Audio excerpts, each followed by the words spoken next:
Sveiki, taigi šie video pamokoje bus CSS elementų lygiavimas ir įvairus centravimas. Taigi pradėsim nuo centravimo horizontaliai. Tai horizontaliai centruoti galime su text align, bet ne visus elementus. Tuos elementus, kurių negalime centruoti su text align, mes galime centruoti su margin. Tai vienas iš tokių elementų yra div. Ir aš susikursiu div su id margin lygiavimas. Taigi pasiemu šitą id, jį pasiemu per CSS. Aišku, pasidarau background color, kad matyčiau, kas vyksta su tuo divu. Aišku, width koks nors 500 pikselių, height irgi. Ir pasižiūrime, ką turime. Ir mes turime tokį divą didelį. Taigi, kad jį sucentruoti horizontaliai, mes galime naudoti margin left, auto, margin right, auto. Ir gausime sucentruotą pilnai. Margin left padaro, tai yra margin left ir margin right padaro taip, kad jie apskaičiuoja, kiek reikia pločio kairėje ir kiek reikia dešinėje tam, kad elementas būtų per centrą. Tačiau yra ir trumpesnis aprašymas, tai jeigu tingit šitas dvi eilutės rašyti, jūs galite per vieną eilutę parašyti su margin. Margin, kaip ir sakiau tame video, kuriame buvo dėžutės modelis, tai kad paima nuo 2 iki, tai yra nuo 1 iki 4 reikšmių. Tai jeigu rašytume 2 reikšmės, tai būtų top ir bottom pati pirmoji reikšmė, o antroji būtų left ir right. Tai tarkim, viršų ir apačiai nurodysiu po 0, jūs galite nurodyti kiek norite, o left ir right bus auto. Ir aišku, jeigu nurodysit 3 skaičius, tai pirmasis bus viršus, antrasis bus kairė dešinė, trečiasis bus apačia. Na ir jeigu 4 skaičius ir nurodys, tai būtų pagal laikrodžio rodiklę nuo viršaus visi. Ir, na, lygiai tas pats gaunasi, tai arba šitas 2 eilutės, arba šita viena trumpa eilutė. Toliau, centravimas vertikaliai ir horizontaliai elemente su position absolute. Dabar, kad lygiuoti, tai aš susikursiu dar vieną div elementą su id su position. Ir tai bus div elementas. Ir aišku, aš jam uždėsiu atitinkamą stilių, kad matytume, ką mes darome. Tai pasiemu tą elementą, background color, aišku, koks nors. Toliau kokia nors spalva.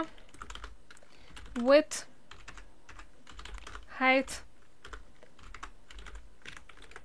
Ir mes turime vieną didelį tėvinį elementą divo ir vieną vaikinį divą, kuris yra štai čia. Aišku, galime padidinti skaičius.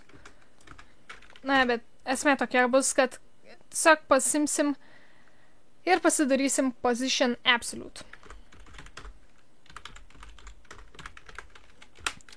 Na ir aišku, kaip ir matėte tame video, kuriame buvo position absolute, tai yra visokie positionai.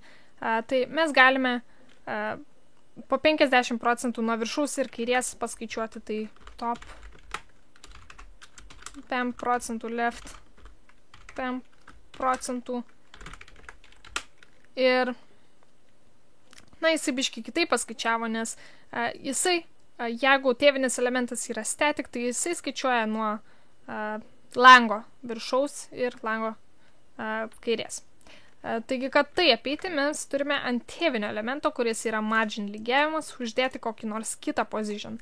Pats neutraliausias vietoj static būtų position relative.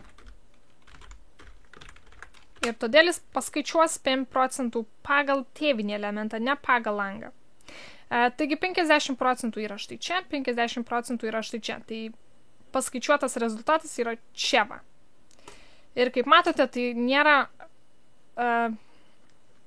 pagal elementą. Nėra, kad jisai dar būtų pats per centrą. Centras yra štai čia, ten, kur jo kampelis.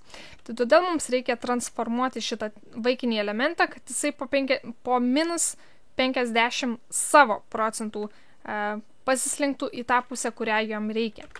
Tai dabar bus toks dalykas, kad ant vaikinio elemento užmesim transform. Transform, bus video atskiras apie transformacijas ir visą kitą. Tai kol kas tiesiog padarom transform ir translate ir po minus 50%.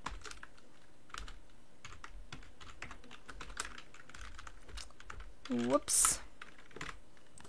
Ir tai turėtų padaryti taip, kaip turi padaryti. Dabar aš nežinau, ar tikrai viskas iš transform, ta prasme, ar visos naršyklės transform pilnai palaiko, tai todėl yra rekomenduojama bent jau kol kas, kol pilnai bus palaikomas šitas dalykas, padaryti dar kitus kelis dalykus. Tai atsikopijuojam ir uždedam šitus priekyje WebKit, toliau kitas Moz, WebKit Chrome'ui, Operai, man atrodo, Moz Mozillai ir MS Internet Exploreriui. Tai šitie 3 dalykai ateityje išnyks, kai bus pilnai absoliučiai palaikomas šitas dalykas by default visų naršyklių, o kol kas naudokim šitus dar dalykus. Tai, kai matote, vis tiek Mozilla jau be šito, kol nebuvo šitas įrašytas, vis tiek suveikia, tai tikriausiai jau pabiškai palaikoma. Na ir toks yra absoliutus centravimas elemento tėvinėme elemente. Tai jeigu jums reikės, galėsit, pavyzdžiui, body padaryti position relative ir, elementus surikiuot, arba padaryti dar vieną kokį divą, kuris užimtų pilną plotį. Rasit kokių panaudojimų būdų tikrai. Tai jeigu prireiks, būtent tokiu būdu ir turėsit padaryti. Dabar floatinimą reikia parodyti. Tai susikursiu dar vieną divą su ID floatinimas, kurio viduje dar kokius, 6 divus. Šitą floatinimą pasiemu ir pasidarau prilau auto.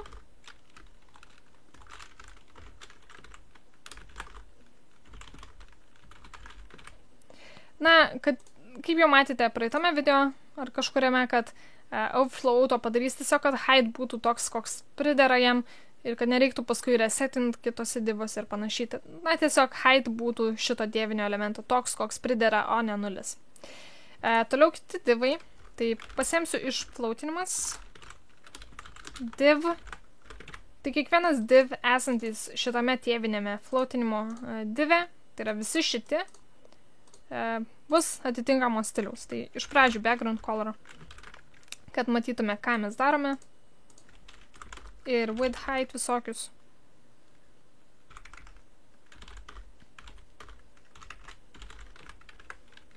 Ir gausis štai toks rezultatas. Mes turime dabar tokių divų. Aišku, kad juos atskirti, tai panaudosim margin. Ir turime. Ir toliau gal tiesiog padidinsiu šitus skaičius, kad matytume geriau. Ir jo, turime štai tokius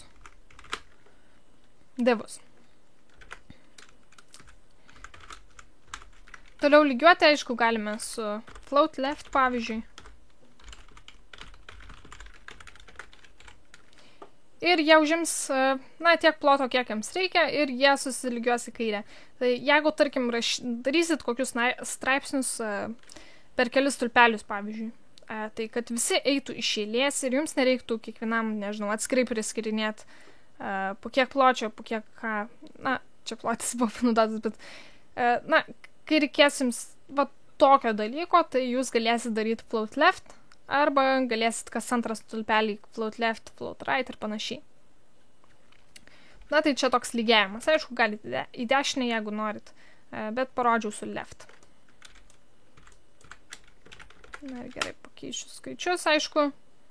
Kai taip darysit, tai jums nereikės width bendro apskaičiuoti, nes elementai įsidėstys taip, kad nereiktų žmogui scrollinti į kairę arba į dešinę, kad neužimtų daugiau ploto, negu naršyklės lange tuo metu mato žmogus. Tai aišku, sumažinčiau naršyklės langą, tai aišku, ją prisitaikytų. Ir va taip. Toliau kitas dalykas yra text line, o kaip ir sakiau, text line nebūtinai tik tekstą lygioja. Tai galime, pavyzdžiui, panaudoti, pasirašyti čia va. Dar vieną divą, kuria bus ID text line. Tame text align pasidarykim, tarkim, dar vieną divą, kurio viduje bus kažkas tokio. Skirsiu, kad geriau matyti. Ir aišku, paragrafas didelis. Štai taip. Taigi turime divą, kurio viduje dar vienas divas. Čia, aišku, gali būti nebūtinai, aš tiesiog čia pavyzdį rodau, bet gali būti ir keletas kitų elementų, kurie klauso toks text align. Ir toliau, aišku, paragrafas. Tai pasimsiu šitą ID, einam į stilių. Ir padarėme paprasčiausią text align. Ir center, pavyzdžiui. Na ir turime. Čia divas, net ne tekstas.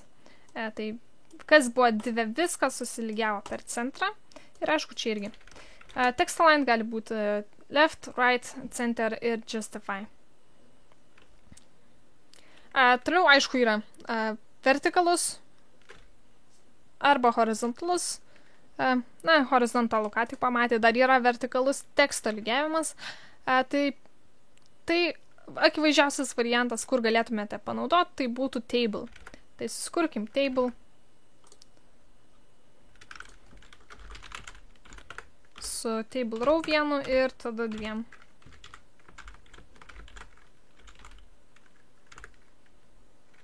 Ups.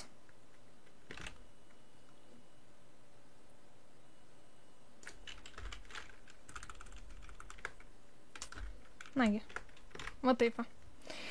Tai turiu paprasčiausią lentelę, vieną eilutę, 2 stulpeliai, tai čia 2 langeliai ir aš pasimsiu kiekvieną iš tų langelių ir pasidarau table, tada ir aišku, kiekvieną iš tų langelių suformatuojam, tarkim, pasidarom border, kad matytume, kas vyksta, tai 1 pikselis solid black, pats paprasčiausias apibrėžimas, tada width height.